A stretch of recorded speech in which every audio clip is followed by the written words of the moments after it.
All right, I'm going to finish our poetry book called Love That Dog since it is your last day of working on poetry. Yes, you can type up what I wrote about my yellow dog, but leave off the part about the other dogs getting killed dead, 'cause that's too sad.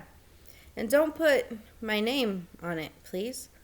And maybe it would look good on yellow paper. And maybe the title should be You Come Too. February 7th. Yes, it looks good on yellow paper, but you forgot again to leave more space between the lines like I did when I wrote it. That's okay though. February 15th. I like that poem we read today about street music in the city.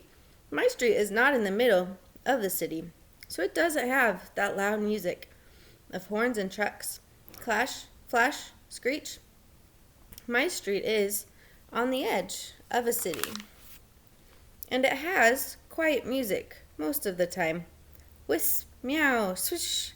My street is a thin one with houses on both sides, and my house is the white one with the red door. There is not too much traffic on my street, not like in the middle of a city. We play in the yards and sometimes in the street, but only if a grown-up or the big kids are out there too. And they will shout, "Car!" if they see a car coming down our street. At both ends of our street are yellow signs that say "Caution, children at play." But sometimes the cars pay no attention and speed down the road as if they are in a big hurry with many miles to go before they sleep. Might be some foreshadowing there. February 21st. That was so great. Those poems you showed us, where the words make the shape of the thing that the poem is about. Concrete poems.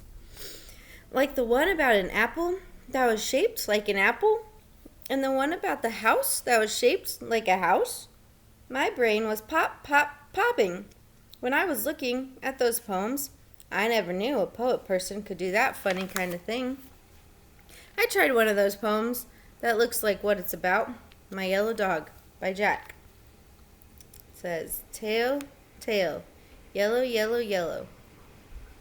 Wally, wag, wag, wag. Blow, body, body, body, body. Leg, leg, leg, leg, paw. Leg, leg, leg, leg, paw. Head, head, heady, head. Ear, eye, nose, nose, head. Sniff, sniff. Slobber, slobber, slobber. So there's his picture.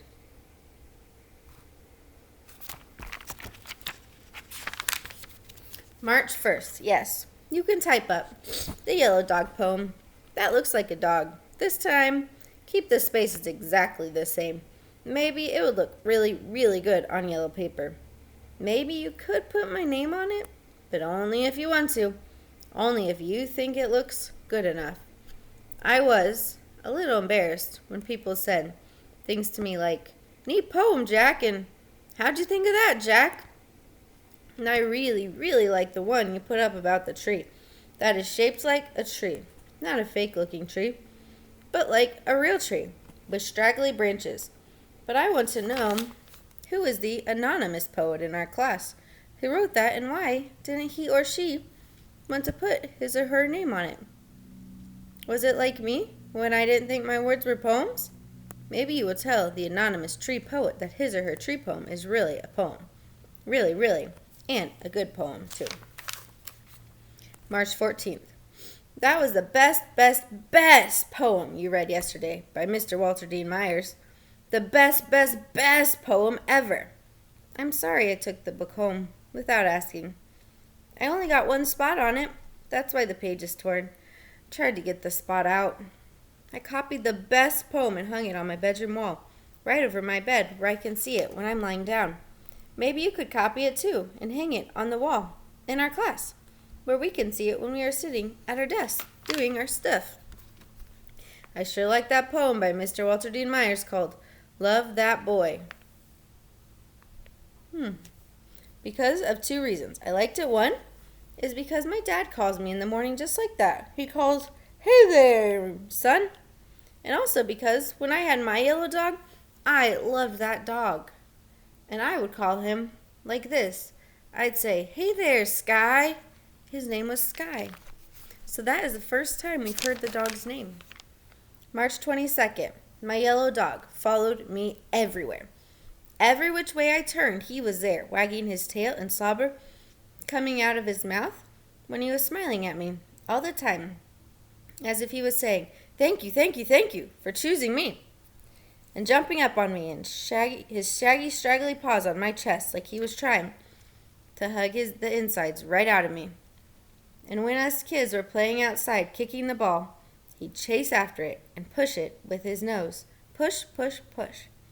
And getting slobber all over the ball. No one cared, 'cause he was such a funny dog, that dog Sky. That straggly, furry, smiling dog Sky. And I'd call him every morning, every evening. "Hey there, Sky." March 27th.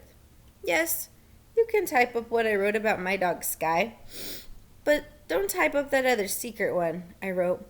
The one all folded up in the envelope with tape on it. The one uses too many of Mr. Walter Dean Myers' words. And maybe Mr. Walter Dean Myers would get mad about that. April 4th. I was very glad to hear that Mr. Walter Dean Myers is not the sort of person who would get mad at a boy for using some of his words. And thank you for typing up my secret poem, the one that uses so many of Mr. Walter Dean Myers' words. And I like what you put at the top, inspired by Mr. Walter Dean Myers. That sounds good to my ears. Now, no one will think I just copied because I couldn't think of my own words. They will know I was inspired by Mr. Walter Dean Myers. But don't put it on the board yet, okay? Is Mr. Walter Dean Myers a live person? And if he is, do you think he could come to our city, to our school, to our class? And if he did, we should hide my poem with his words. Hide it real good. Just in case you'd get mad about that. April 9th. No. I can't do it. You should do it. You're a teacher. April 12th. I don't agree that Mr. Walter Dean Myers might like to hear from a boy who likes his poems. I think Mr. Walter Dean Myers would like to hear from a teacher who uses big words and knows how to spell and to type. April 17th. Dear Mr. Walter Dean Myers, you probably don't want to hear from me because I am only a boy and not a teacher. I don't use big words, and you probably won't read this, or even if you do read it, you probably are way too busy to answer it, let alone do the thing I'm going to ask you, and I want you to know that's okay. Because our teacher says writers are very, very, very, very busy trying to write their words. And the phone is ringing, and the fax is going, and the bills need paying. Sometimes they get sick. I hope you are not sick, Mr. Walter Dean Myers. Or their family gets sick, or their electricity goes off, or the car needs fixing, or they have to go to the grocery store, or do the laundry, or clean up messes. I don't know how you find time to write your words. If you have to do all that stuff, then maybe you should get a helper. So what I'm asking you is this. If you ever get time to leave your house, and if you ever feel like visiting a school where there might be some kids who like your poems, would you ever maybe think about coming to our school, which is a clean place with mostly nice people in it, and I think our teacher, Miss Stretchberry, would maybe even make brownies for you, because she sometimes makes them for us. I hope I haven't too much stopped you from doing your writing of words, fixing your car and getting groceries, all that stuff. Just to read this letter, which probably has taken you maybe 15 minutes.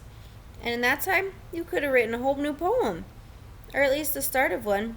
So I am sorry for taking up your time.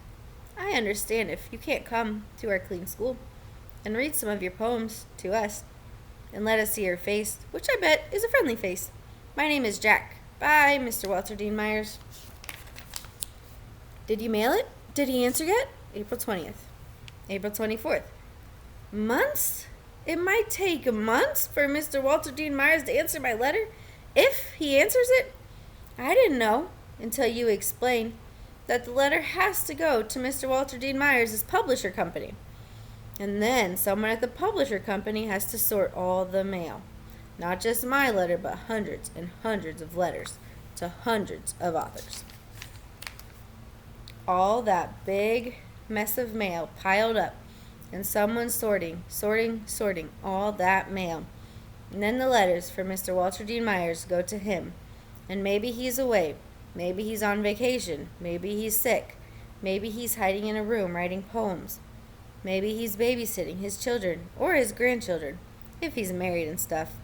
Or maybe he has to go to the dentist or get that car fixed. Or maybe someone died. I really, really, really hope someone did not die. So, if you ask me if you could take him, yours, to get around to answering that letter, so I guess we'd better just forget about it. Not count on it. Get it out of our minds. Do something else. Forget it. April 26th. Sometimes when you are trying not to think about something, it keeps popping back into your head. You can't help it. You think about it and think about it and think about it until your brain feels like a squashed pea. May 2nd. Yes, you can type up the thing about trying not to think about something, but you'd better leave my name off it because it was just words coming out of my head. I wasn't paying too much attention to which words came out when. May 7th. Maybe you could show me how to use a computer, and then I could type up my own words. May 8th. I didn't know about the spell checking thing inside the computer. It's like a miracle little brain in there. A little helper brain. But I'm a slow typer person. Did you say there is a teaching typing thing in that computer too? Will it help me type better and faster? Tap, tap, tap, tap. So my fingers can go as fast as my brain? May 14th. I typed this up myself. My sky. We were outside in the street, me and some other kids, kicking the ball before dinner. And Sky was chasing with his feet going every which way, and his tail wagging, and his mouth slobbering, and he was all over the place, smiling and wagging and slobbering and making us laugh. And my dad came walking up the street. He was way down there near the end. I could see him after he got off the bus. And he was walking, and I saw him wave, and he called out, "Hey there, son." So I didn't see the car coming from the other way until someone else, one of the big kids, called out, "Car!" And I turned around and saw blue car, splattered with mud, speeding down the road. And I saw Sky going after the ball, wagging his tail, and I called him, "Sky, Sky!" And he turned his head, but it was too late because the blue car, splattered with mud, hit Sky. Thud, thud, thud, and kept on going. In such a hurry, so fast, so many miles to go, it couldn't even stop, and Sky was just there in the road, lying on his side with his legs bent funny and his side heaving. And he looked up at me, and I said, "Sky, Sky, Sky!" Then my dad was there, and he lifted Sky out of the road and laid him on the grass. And Sky closed his eyes, and he never opened them again, ever. Okay, I got to stop right there. I am out of time. I will finish the read aloud, the Love That Dog book tomorrow.